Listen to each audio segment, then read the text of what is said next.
Welcome to SportsBeat KC, the Kansas City Star's daily sports podcast. It's Thursday, November 5th, and I'm Blair Kerkhoff.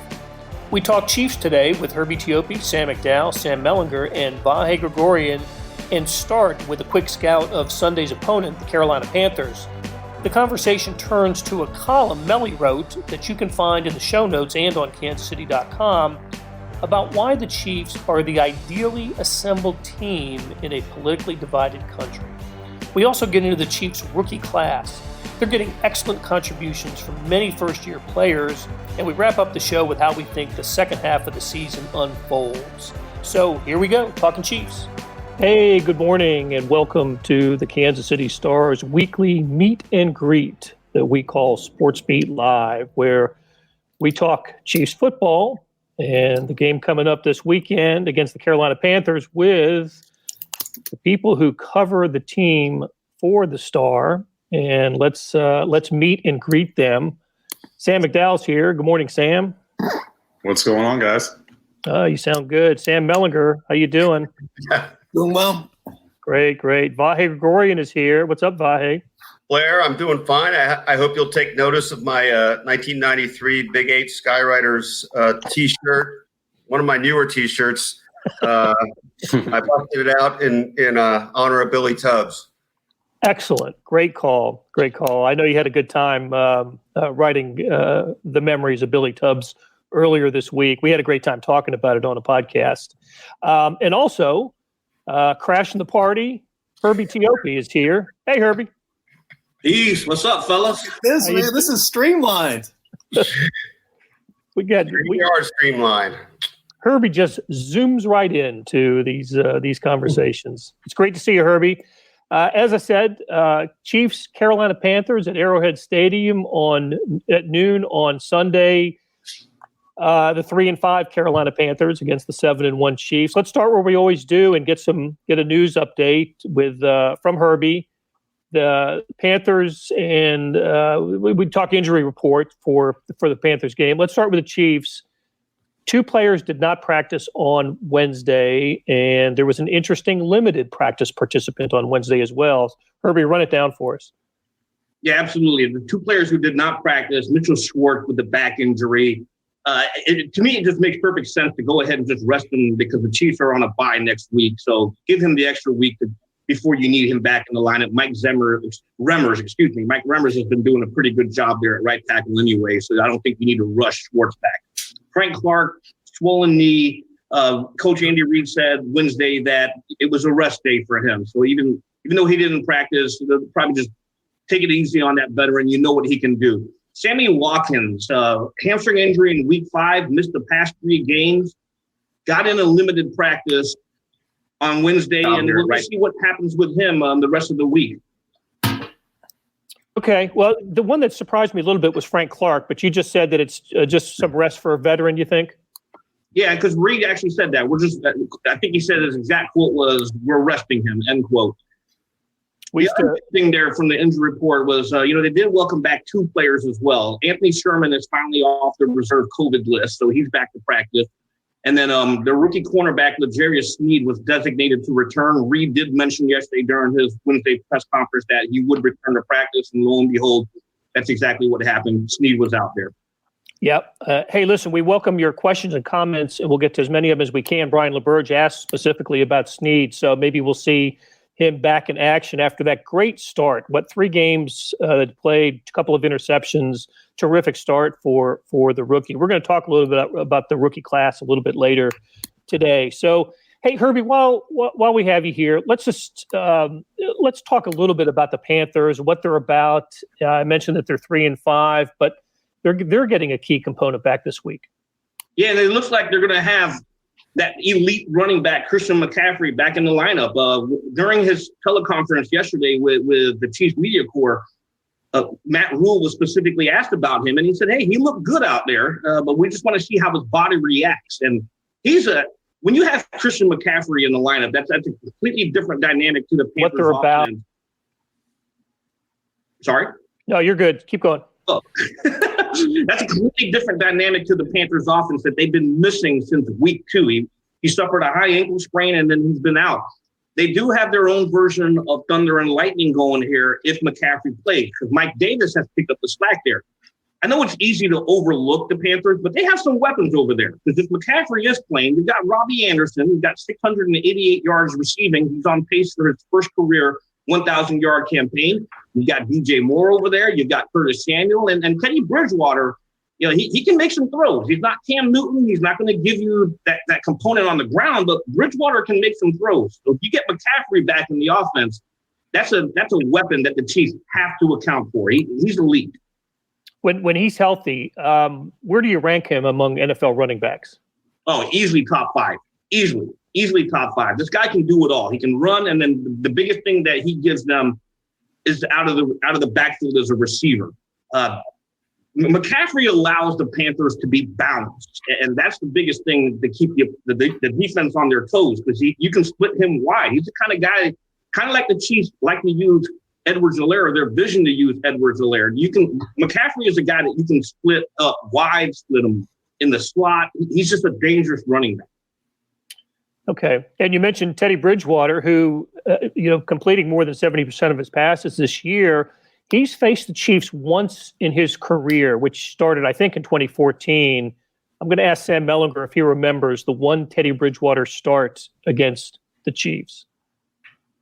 May not. You may not. It certainly wasn't with the Panthers. Yeah, no, I don't. I remember. Dang it. I failed.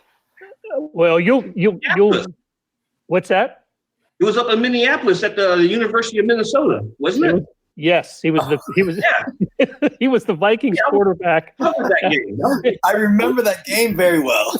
There were so many things that happened that day that Teddy Bridgewater starting just it doesn't rank. But that was a crazy day for a lot of reasons, not the least of which the Royals were going through their postseason ALCS, right? They were between games against the Blue Jays. So you and I remember Sunday morning flew up to Minneapolis, covered that game at the University of Minnesota football stadium. It wasn't the U.S. Bank Stadium wasn't built yet, and so much happened in that game.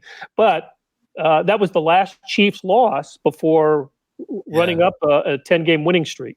Yeah, there were 3 things that stick out the most from that day, and none of them are Teddy Bridgewater. One was it was like 1,000 degrees below zero that day. I remember that. 2, I remember the Chiefs lost when their own linemen stripped their running back of the ball on a potential game-winning drive. Donald Stevenson stripping Charkandrick West. Yeah. And 3, we did the 2015 version of this here show in front of a garbage can. Indeed, we did, because there was no way the Chiefs were going to recover from. They were done. They were cooked. It was over. Poor Therese. He was just lamenting. He's got another week of just covering the team by himself. And yeah, you mean that literally too? Like there was a press conference or 2 where it was only him and Andy. That's right. Yep, that's exactly right. So.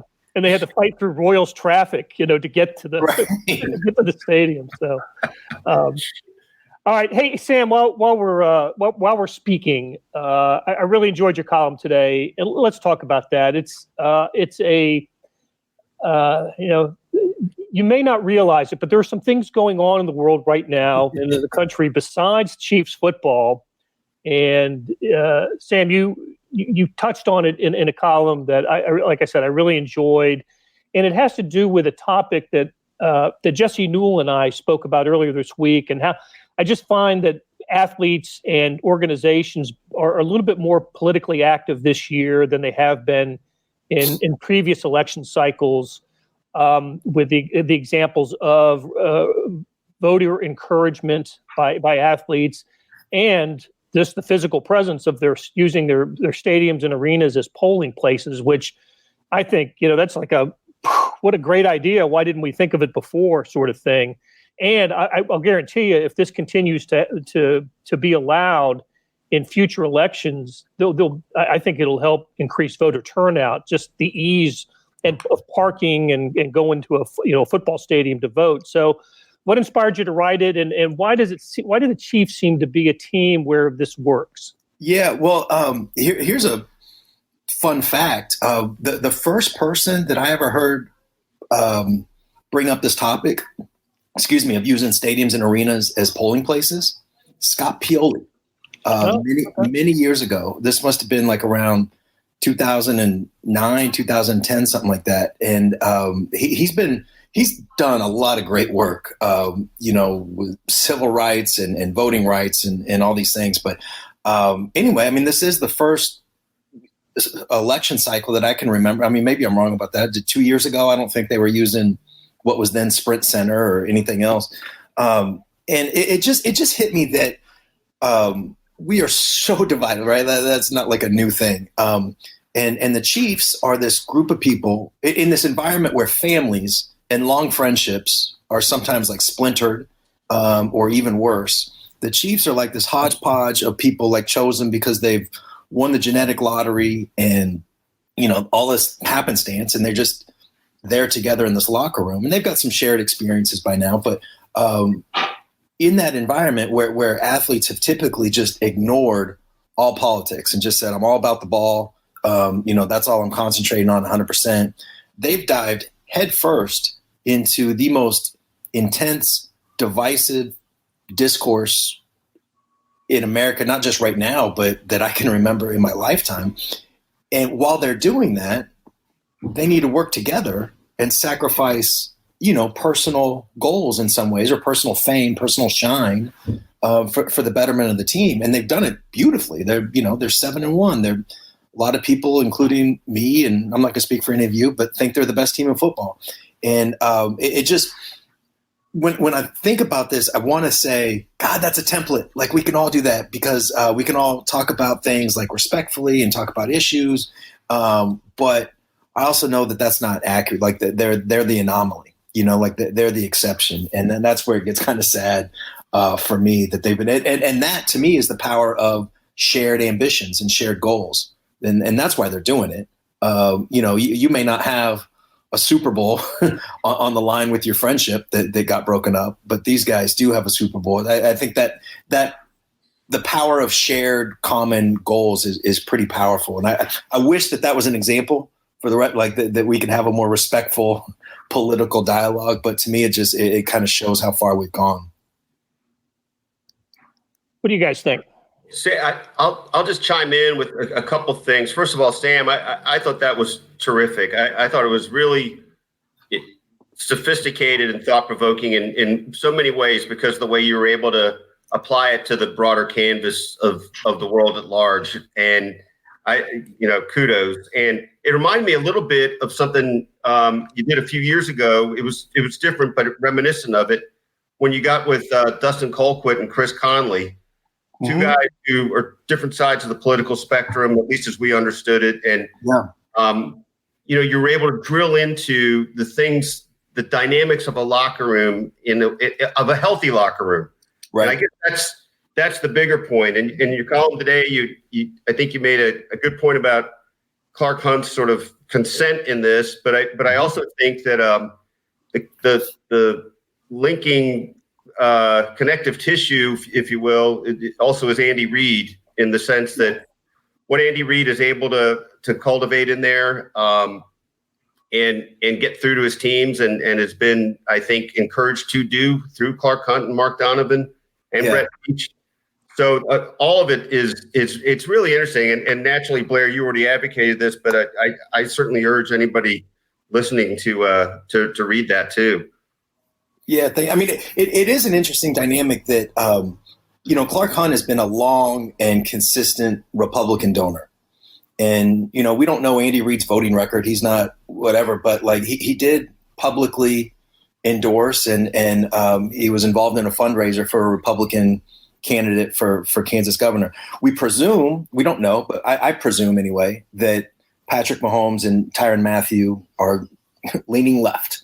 And it really is interesting to me that those two groups of people are coming together. Now there's public pressure, right? Clark Hunt wasn't doing this 4 years ago. There's been some public pressure, so maybe you can be cynical and think it's just optics. And you can be cynical on the player side and think that they're getting pushed into this by some other people. But the fact remains they're still working together, people that we presume, or at least I presume, vote very differently and believe differently politically. And it's a cool thing. They came together, and I don't know how many people – I mean, we could know how many people voted at Arrowhead, I think, but we don't know how many of those people wouldn't have voted otherwise. But it's more than a couple, and I think that's good for all of us. Hey, one last thing, then I'll get out of the way. We saw the governor of Pennsylvania last night make a reference to a stress test, right, with lawsuits being brought and things like that. And the reason I bring that up is when you note that point about public pressure and all that. There was a time where public pressure brought about different responses than this. And I guess I think that's so public pressure or not, I think it speaks a little bit to, the idea that we can evolve, or whatever, for lack of a better term, that, we learn and we maybe we get better. Yep. First of all, Sam's column was in the NFL has to start with Colin Kaepernick. I mean, he started all this back in 2016, and you remember it in Seattle. Sam, when you mentioned everyone coming together, I think of Seattle. Richard Sherman, Doug Baldwin, Michael Bennett, all those guys spoke out way back when. And they had the support of the team. I think that's the key thing there. You mentioned Clark Hunt supporting the players. You mentioned Andy Reid supporting the players. I don't think we'll ever see this level of support in Dallas from Jerry Jones. But you certainly see it around some of these other teams, and this is the reason why they're able to use their platforms effectively to get the message out there. Come out and vote, and mention some of the issues that are dogging the nation right now. So a lot of that has to come in play. You got to have the support of your organization. But I think over the last 4 or 5 years of how all this, where we are today in the National Football League with players using the platform, I always got to give credit to Colin Kaepernick. I know he's a dynamic person that a lot of people don't think too highly of, but he started this. It was all because of Colin. I think two things probably stand out to me. First of all, Sam's column's great. And the fact that he was able to sort of connect that to what's going on now in broader society, I thought was just terrific. But, when you look up donors, Clark Hunt still did donate to Republican senator races this year. And for him to support what his players are doing, his message is this is beyond politics to me. And so that's one of my takeaways. My second is you've got to already have a strong locker room for this to happen. And so this also is suggestive of what the Chiefs already had in place before this. They were prepared to absorb an issue like this because of their leadership, because of guys like Tyrann Mathieu, Patrick Mahomes, and specifically Andy Reid. Because you can't form this together all of a sudden when you don't have that structure in place beforehand and then say, hey, let's make this work. That structure has to already be there, and then you guys can have a healthy conversation. I will say it was I don't know if it was illuminating, but Patrick Mahomes did say they didn't talk, and Sam, you mentioned this in your column, they didn't specifically talk about the candidates involved. And so they did stop short maybe of that line that they thought maybe could cause a little bit more stress than the issues that they were discussing as a team. Yeah, that last point is such an important one about, here I go with the analogies, right? But like if you're in a relationship with your spouse and it's a good relationship and now one of you loses your job or one of you gets sick or whatever, like you can get through that, right? Like you can pull together and all that stuff. But if you're Rocky and something happens, like you might splinter, you might break up. And I think about that a lot about the Chiefs in 2019 going into 2020 have never, since 1970, I guess, been in a better position to like come together and get through some adversity.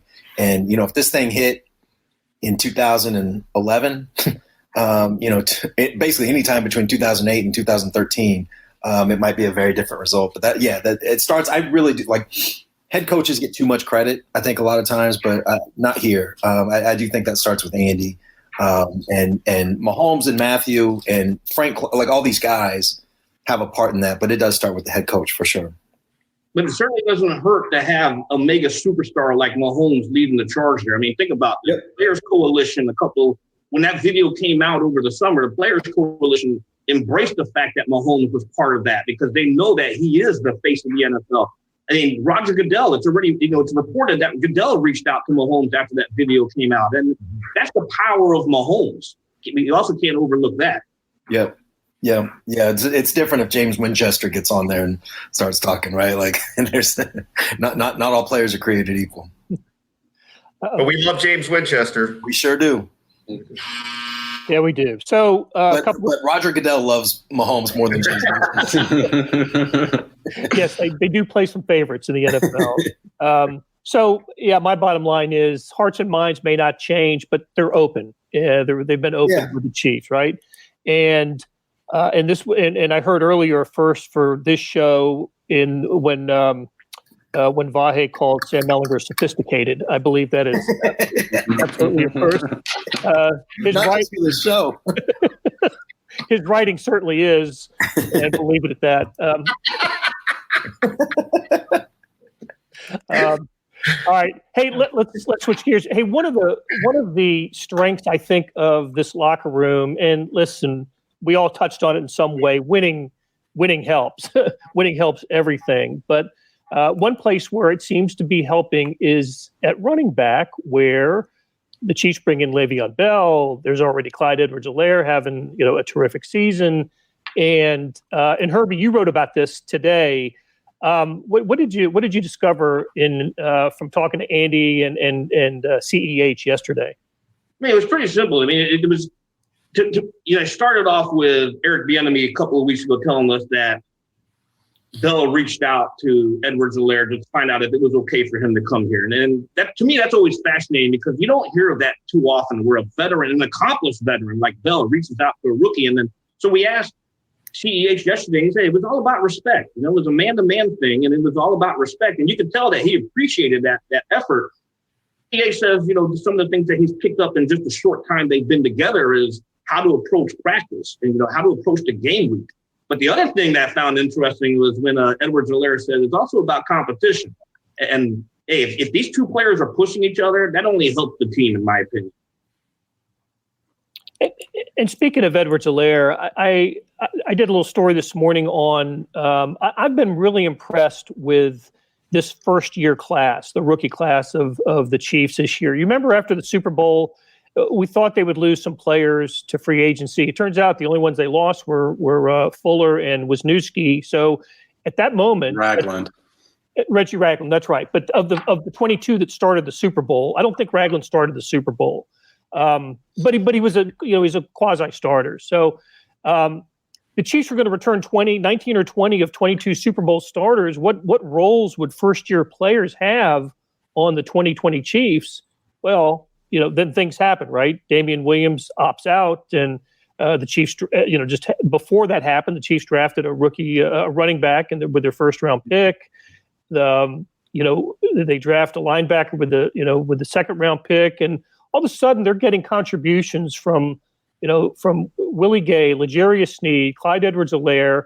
Their fourth round pick, Lucas Niang, drops out, but even the undrafted free agents, Tershawn Wharton, who I noticed this week via Pro Football Focus, is rated the third best rookie defensive player this season. Tershawn Wharton. Mm-hmm. That's amazing. So what does it say about the Chiefs that they're able to get this kind of production from a first-year class? I didn't compare it to other NFL teams' first, rookie classes, but I got to think that the Chiefs are maximizing their rookies as well as anybody this year. I think so too, Blair. And just to tie together some of the stuff that all this stuff connects with, your question to Andy Reid yesterday about how the benefits of a Super Bowl winning locker room, right, coming into that. And Andy agreed with the thought, but also added a really important point, which is doesn't matter as much if people aren't willing to share and take people in. And look, from Alex Smith to Patrick Mahomes and all these other things, it's certainly been a pattern.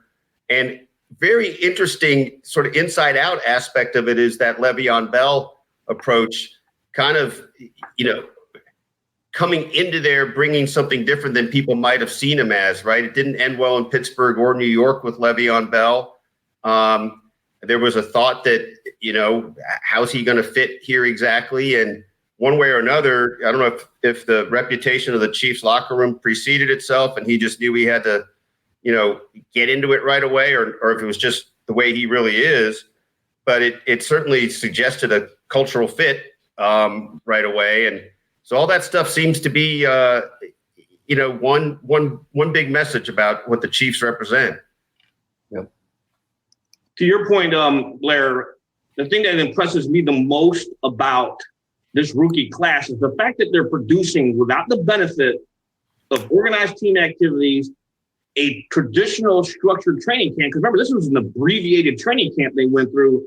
And to Vahe's point, fantastic point. It comes down to, are the players willing to share their knowledge? And when we had Tershawn Wharton yesterday, I specifically asked him, when did you know you arrived? And he pointed out his battles with Kalichi Alfameli, which I found a little fascinating there, because now you have this proven veteran who's a blocker and he's sharing stuff and he's helping Wharton get better. And that's huge. That's just tremendous. Look, the present of this the present of this team is built through their veterans that they have coming back from last year.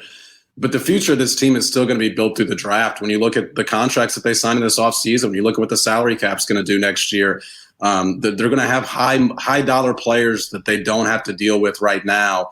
And you've got to have the cheaper labor, so to speak, and that comes through the draft. And so, the Chiefs drafted last, obviously. Theoretically, they should have the worst draft class in the league because of their positioning. They identified guys that I think not a lot of other teams were on. They made a move to get L'Jarius Sneed earlier. They got Tershawn Wharton. I know some other teams were in on him, but they were able to bring him here partly because they had won a Super Bowl, of course. But the Chiefs scouting department and their pro personnel department are so into realizing that this is the future of their team. They still have to develop the players. Just because they have a really talented team in 2020 doesn't mean they still have to be looking towards the future. Yeah, that's a good point. Brian LeBurge says it's not just the rookies; it's second-year guys like Allegretti. And I was about to make that point. The 2019 draft with Mecole Hardman, Juan Thornhill, and Allegretti was a terrific one too.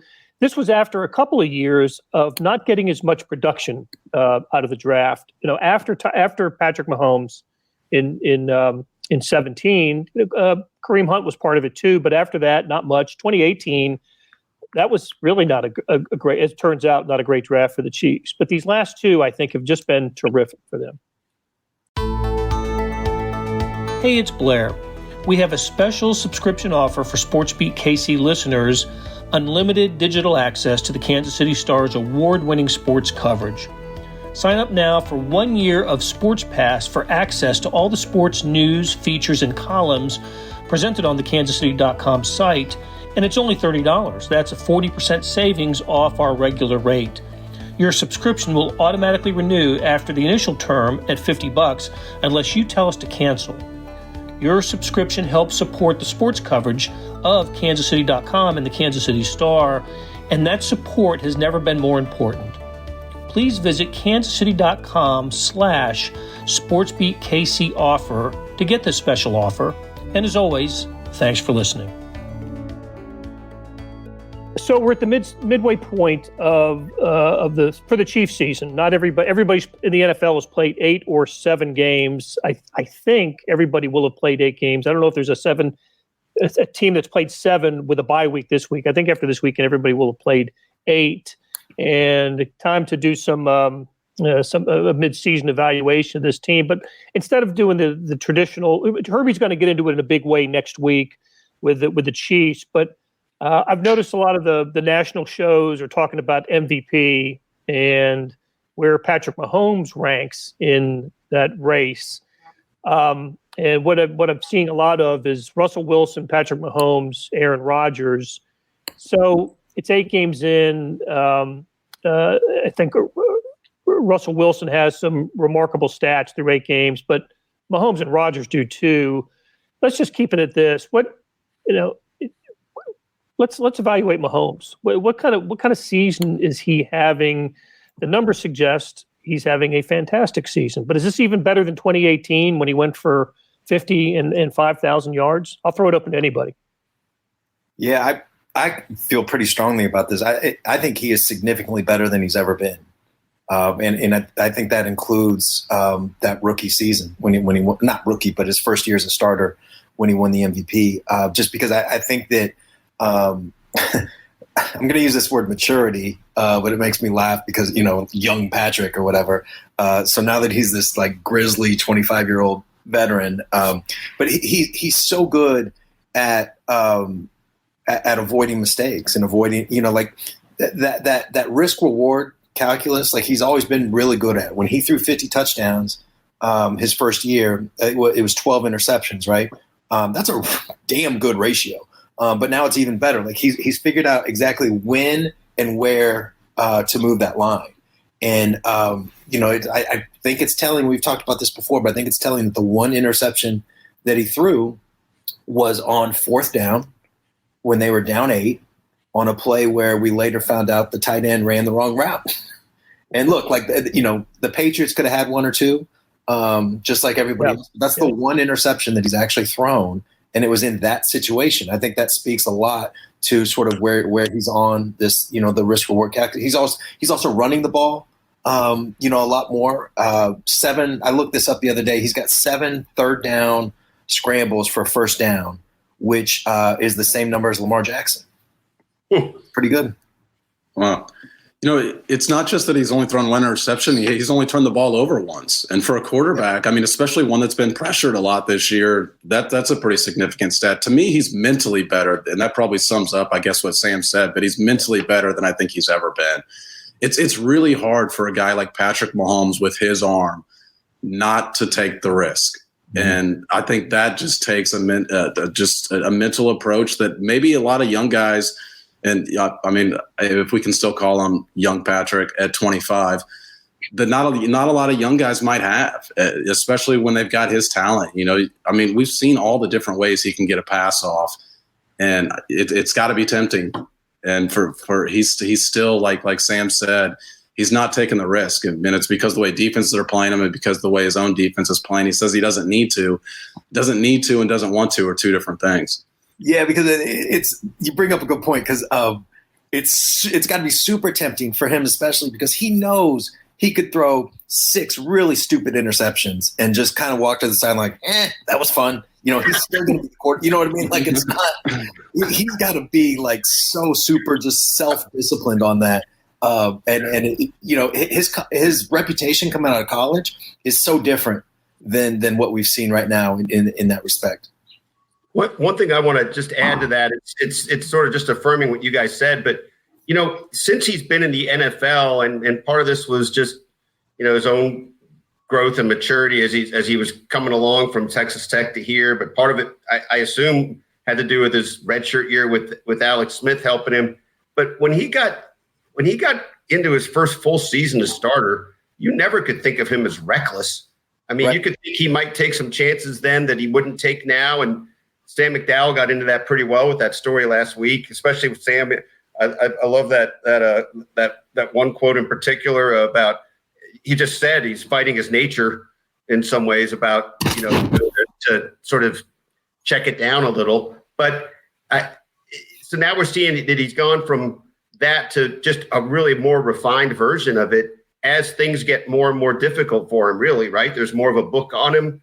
People are trying different things. He's had to win in different ways, be more patient, find his chances. I don't know. I'd find it hard to argue against him as the MVP. I get that he's the guy we see all the time, and we have a greater appreciation of that than we might with guys we just see on TV now and then. One more point on this, Blair, is that, last year when Sammy Watkins was out, there was some trouble with the Chiefs. And Tyreek Hill is getting defended in a way like he's never been defended before. You're without Watkins. McCole Hardman hasn't taken the step, although the last couple of weeks I think he's shown some signs. But early on in the season, he hadn't taken the step forward you expected out of him. Demarcus Robinson hasn't been as productive on a per-game basis as he was last year. And yet here we are talking about this guy being an MVP candidate. He also, I mean, he's missing his running back that he was used to last year. And even if you think the difference between Damian Williams and Clyde Edwards-Helaire in the running game isn't that significant, to me in the passing game, it's been a stark difference between those two guys. So I think there's a lot of factors maybe that haven't worked in his favor, and yet here we are talking about this guy in this way. That's a good point. That ball he threw against the Jets last week, against his body to Hardman on the sideline, it looked like it went through a defender. Yeah. That was, I mean, that play won't get a lot of run because that set up the 4th and 1 that they didn't get, right? And but that play was just remarkable, absolutely remarkable. Who else makes that throw? I don't know. Blair, I'll just say real quick. No, I remember I literally said out loud to myself, how did he do that when he made that play? And then I kind of laughed at myself, like, why do I ever ask that question, even in my head? Yeah, it was more than him too. Like, it wasn't quite the level that the Travis Kelce mic'd up from last year, where he's like, "How did you know that I shouldn't have done that? I've never done that before, but you knew I was going to do it." Yeah. It wasn't quite that level, but McCole Hardman had to read it as well, and he ran sort of across that defender, and then Mahomes had to throw it like through the other guy's body and everything. But it's interesting to watch those guys, and McCole Hardman's still a young guy, obviously, like just sort of grasp a little bit, like think on, they've got to raise their games, right, to think on his level, and it's kind of cool to watch that happen. Eric Bieniemy talked about that last week, specifically with McCole Hardman, is that they're working on him with finishing plays, and that was a great example of that. Sean Schloss asks, we saw the Chiefs have some fun plays against the Jets last weekend. Will we see more of that this week, or a more conservative approach and try to win injury-free? Herbie, what do you think? I was a little bit surprised to see a fake punt against the Jets last week, but I guess I shouldn't be surprised with anything, right? I mean, at least when you flash moments like that, it gives the other team something to think about.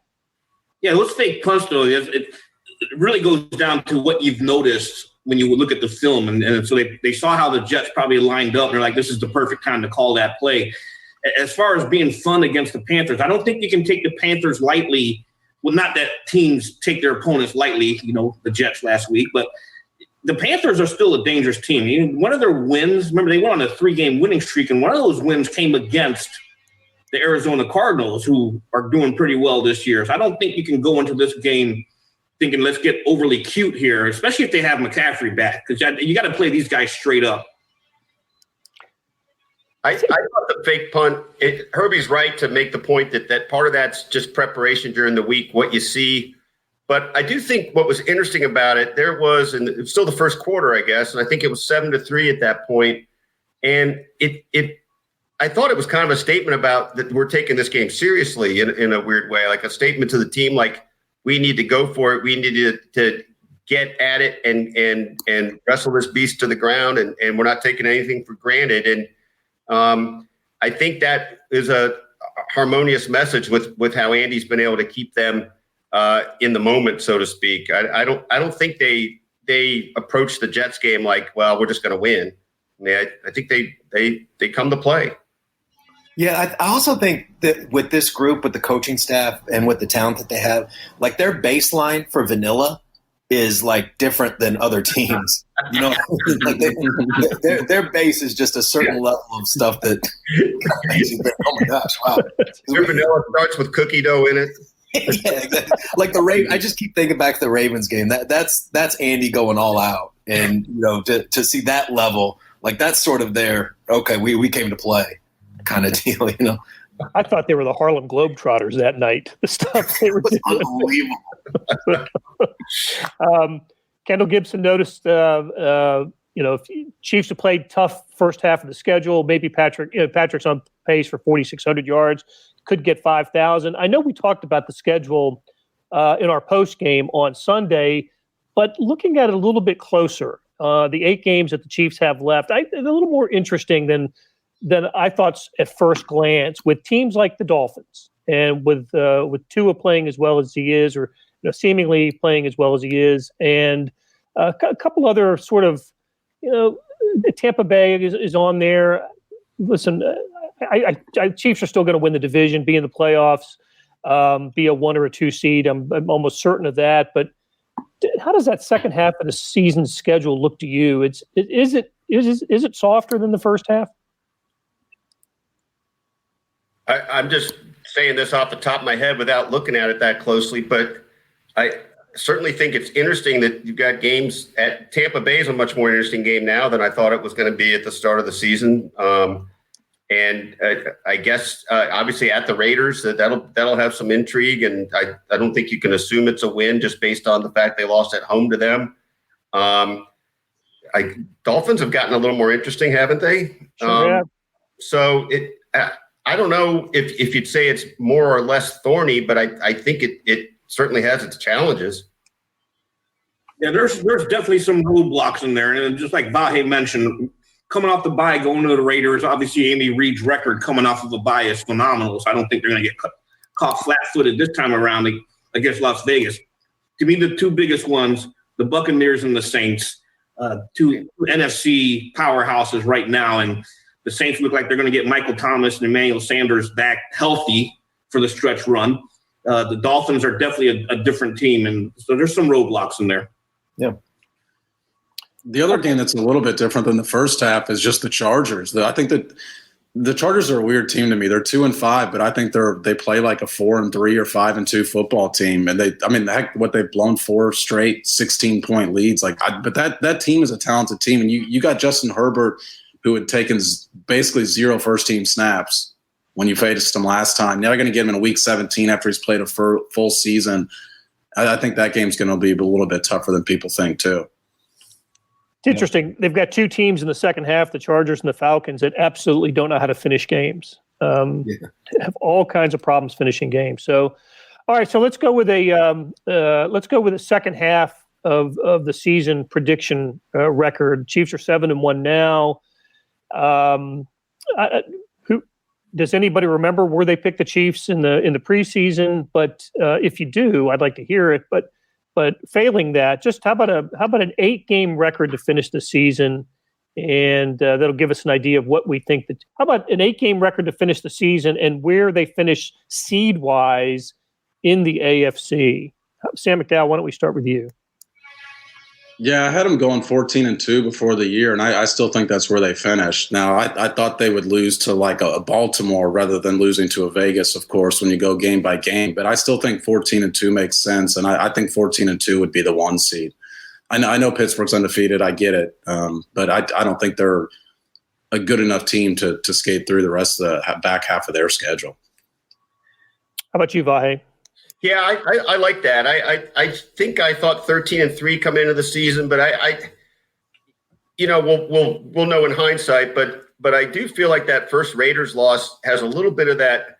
I don't know, the same effect as that Tennessee game last year. I mean, I think they knew they were better than that, and I think they've been more on point since then in a lot of ways. And I think that's the kind of thing that's going to carry them in some ways through the season. I just think they're kind of galvanized and more the team we thought they'd be now. And so I'm happy to go with 14-2. If I said 13-3 before, I'll make that adjustment. And I think Sam's right.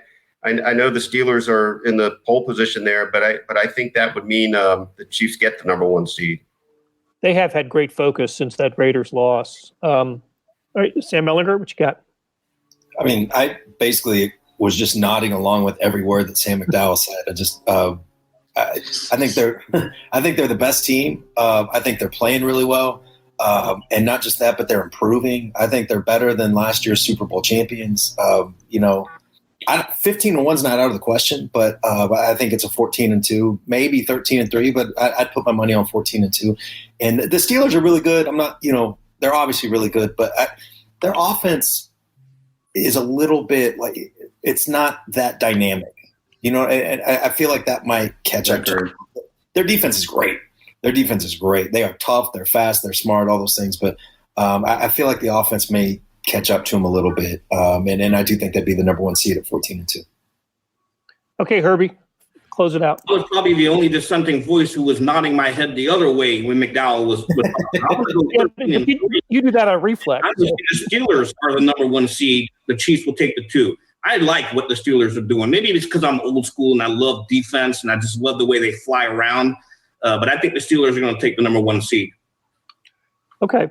13-3, 14-2. It doesn't matter. It doesn't matter whether the Chiefs play home or away. They're absolutely as good on the road as they are at home. And I think the Chiefs will be the AFC champ and be in the Super Bowl, whether they have to play a playoff game at Baltimore or at Pittsburgh or at Tennessee, anywhere. I just have, this team is built to win anywhere in any condition. So, okay, that's going to do it for us today. It was great catching up with Vahe, Sam McDowell, Sam Mellinger, and Herbie Teope. And thanks for your questions and comments. That's what fuels this show. We will talk to you again Sunday afternoon after the Chiefs-Panthers game. One last thank you to Beth Welsh, our producer. So take care. Have a good rest of the morning, and we'll talk to you Sunday. That'll do it for today. Thanks to our production staff of Derek Donovan, Randy Mason, Beth Welsh, Jeff Rosen, Chris Fickett, and Savannah Smith. Tip of the cap to the A-Team, Herbie Teope, Sam McDowell, Sam Mellinger, and Vahe Gregorian for Talkin' Chiefs. You can find their stories in the show notes and on kansascity.com. Hey, we got another deal for you, especially for those who want a deep dive into the Stars' terrific Chiefs coverage. For a limited time, you can subscribe to Sports Pass for 99 cents a month. That's right, 99 pennies a month. After 3 months, it auto-renews at $5.99 a month unless you cancel. To get that, go to kansascity.com/sportspass2020.